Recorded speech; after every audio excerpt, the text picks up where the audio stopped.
اگر رسول پاک صلی اللہ علیہ وسلم جو ہے وہ خندق میں کسی کو بھیج رہے ہیں تو حضرت علی کرم اللہ کو بھیج رہے ہیں.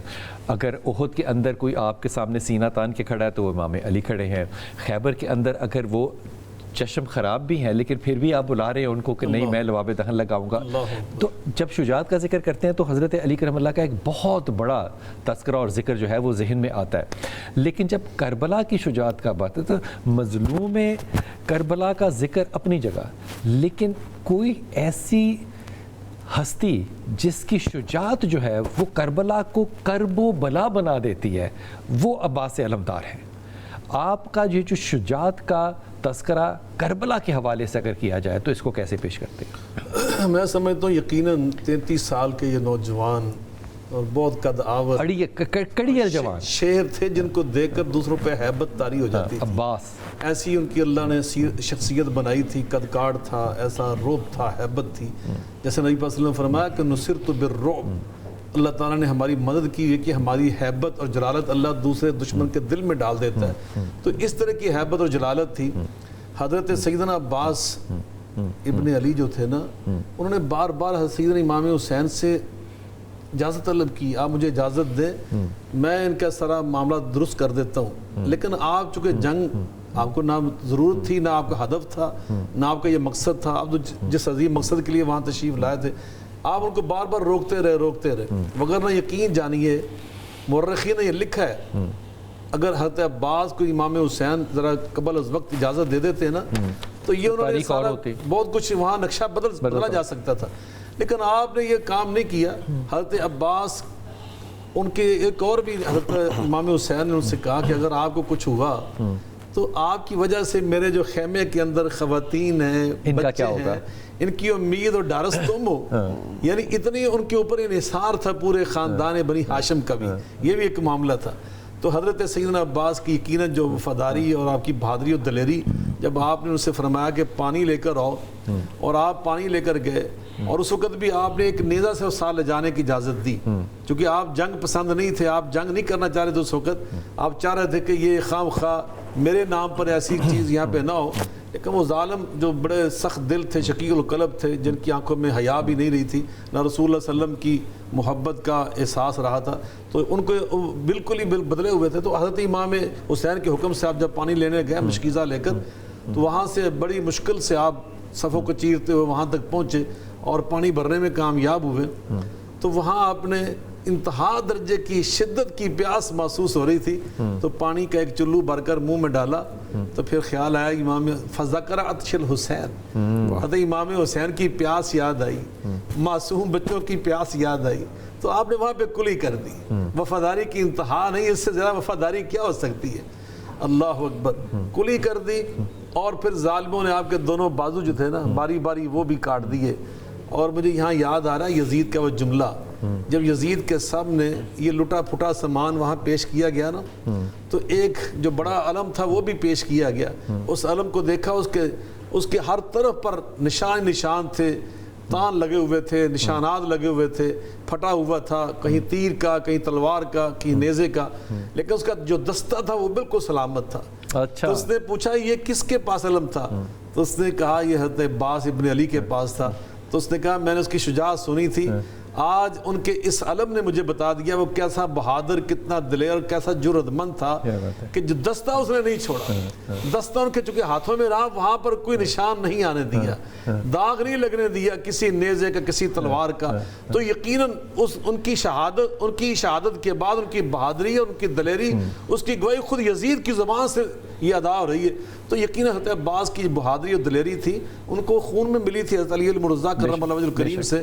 اور کربلا کے اندر ڈاکٹر صاحب آپ کس طرح دیکھتے ہیں حضرت عباس کا کردار؟ اس بات پہ توجہ فرمائیے. کربلا میں حضرت عباس نہ ہوتے کربلا مختلف ہوتا. آپ دیکھیں کربلا کا پورا چیپٹر آپ سٹڈی کریں تو آپ کو امام علی مقام کے بعد جو دوسرا اہم ترین کردار نظر آتا ہے کربلا کی اس پورے واقعہ میں وہ حضرت عباس کا ہے.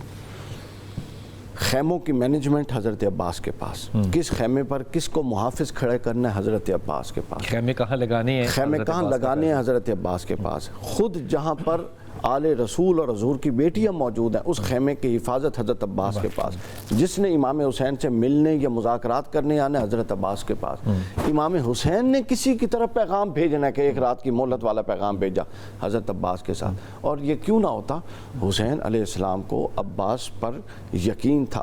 یہ جملہ کہنے میں بڑا ہلکا ہے، بالکل یہ جملہ کہنے میں بڑا ہلکا ہے کہ حسین کو بھی کسی پر یقین تھا اور وہ عباس تھا، اور یہ یقین پتہ کہاں پر آیا تھا؟ حضرت عباس جب پیدا ہوئے تو ام البنین نے مولا علی کو طلب فرمایا، حضرت علی نے اپنے بیٹے کو اپنی گود میں لیا تو ان کے ماتھے کو چومتے ہیں اور بازوؤں کو چومتے ہیں۔ آئے ہائے تو ام البنین کہتی ہیں، نجم الحسن قراروی نے اس کی پوری علامہ نجم الحسن نے تحقیق کی، کہتے ہیں کہ انہوں نے بڑی غور سے دیکھا کہ بچے کی تو رخسار کو چوما جاتا ہے، آپ یہ یا پیشانی سے اوپر کی جگہ کو چوم رہے ہیں یا ہاتھوں کو بازوؤں کو چوم رہے ہیں۔ تو حضرت علی اس کے بعد جس طرح رسول اللہ نے امام حسین کی شہادت کی خبر 50 سال پہلے آئی اور ان کو اپنے زانوں پہ بٹھا کے رو رہے تھے اور چوما، اسی طرح حضرت عباس کو حضرت مولا علی اپنے زانوں پہ بٹھا کے رو بھی رہے تھے اور چوم بھی رہے تھے۔ جب اضطراب بڑھا تو حضرت علی نے بتا دیا کہ یار کیا سنت رسول کو قائم کیا ہے، آپ دیکھیں کیا بات ہے یار، ادھر رسول اللہ حضرت امام حسین کو بٹھا کے رو رہے ہیں، اور 50 سال پہلے یہاں 32 سال پہلے حضرت مولا علی حضرت عباس کو اپنے زانوں پہ بٹھا کے اچھا بازو چومتے ہیں اور یہ چومتے ہیں۔ جب تو زیادہ اصرار کیا گیا تو فرماتے ہیں کہ یہاں میرے عباس کو گرز لگے گا اور یہاں یہ باز اس کے کٹ جائیں گے۔ اس کے بعد ام البنین کے پاس رکھا اور سجدے میں گر گئے۔ انہوں نے کہا یہ معاملہ بڑا عجیب ہے، ابھی آپ گریہ فرما رہے تھے، رو رہے تھے اور وہ واقعہ یاد کر رہے تھے، ابھی آپ سجدے میں گر گئے ہیں۔ تو حضرت علی نے ایک جملہ کہا جو دل چیر دیتا ہے، فرماتے ہیں وہ دکھ تھا جس کا اظہار کر دیا، خوشی اس بات کی ہے کہ حسین کا ناصر آ گیا ہے، خوشی اس بات کی ہے کہ حسین کا مددگار اللہ نے اتار دیا ہے، اب میرا حسین اکیلا نہیں ہے۔ اس کے بعد اب اگلی بات سنیں، ایک اور میرا حسین اکیلا نہیں، اب اس کے ساتھ ایک اور نسبت بھی ہے، دکھ والا جملہ ڈاکٹر صاحب یہ ہے، اب میرا حسین اکیلا نہیں ہے۔ یہ آپ نے فرمایا نا کہ کربلا میں کیا کردار تھا، یہ 33 سال کربلا میں امام حضرت عباس کا کردار مولا علی طے کر رہے تھے کہ اب حسین اکیلا نہیں ہے، یہ اس کے شانہ بشانہ کھڑا ہوگا۔ اور جب حضرت علی پیدا ہوتے ہیں، اہل سنت کی کتب میں روایت ہے کہ حضرت علی آنکھ نہیں کھولتے، رسول اللہ جاتے ہیں، حتیٰ کہ حضرت فاطمہ بنت اسد کو گمان ہوا کہ پتہ نہیں بچے کی آنکھیں بھی ہیں کہ نہیں، گئے تو آنکھ کھولی تو پہلی نگاہ جس کی پڑی رسول اللہ کے چہرے پر حضرت علی کی۔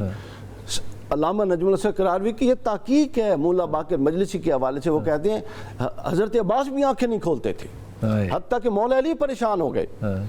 تو پھر مولا علی کے چہرے پر تھوڑا تبسم آیا تو وہ فرماتے ہیں، اب وہ فرماتے ہیں کہ وہ پہنچ گئے اللہ کے ان رمزوں پہ، تو کہتے ہیں کہ اچھا ام البنین پریشان نہ ہو، حسین کو بلاؤ۔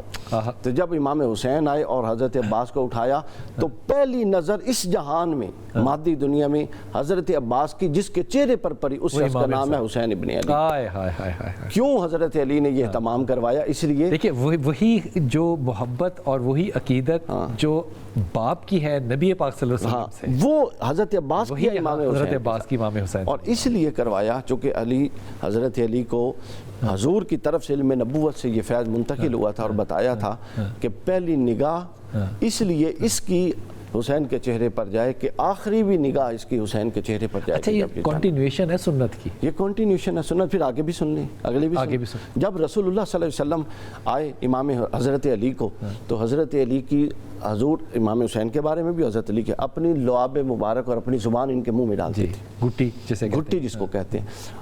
آپ دنیا کی کوئی کتاب اٹھائیں اہل سنت اور اہل تشیع، مجھے یہ ڈھونڈ کے دیں عباس علمدار کو گھٹی کس نے دی تھی؟ عباس علمدار کو گھٹی نہ کوئی شہد نے دی، کسی دنیا جان کی شے نے دی۔ جب امام حسین نے اٹھایا تو چومتے ہوئے رخسار پہ اپنی مبارک زبان کو عباس کے منہ میں رکھا۔ کیا بات ہے، کیا خوبصورت بات ہے۔ تو یہ وہ تسلسل ہے، یہ وہ تسلسل ہے جو یعنی یہ لوگ تیار کرتے ہیں اپنے جوان کڑیل تاکہ دین پر جا کے قربان ہو جائیں۔ ایک میں جب واپس آؤں گا تو انشاءاللہ تعالیٰ شہادت حضرت عباس پہ بات کریں گے۔ جو خیمہ گاہ ہے عراق کے اندر، ان کو جن لوگوں کو دیکھنے کا اتفاق اللہ تعالیٰ نے نصیب کیا، وہاں پہ بھی غور کیجئے کہ جتنے بھی خیمے لگے ہیں ان سارے خیموں سے پہلے جو ہے وہ حضرت عباس علمدار کا خیمہ جو ہے وہ لگا ہوا ہے۔ جس نے بھی خیموں تک جانا ہے وہ حضرت عباس کے خیمے سے ہو کر ہی جائے گا۔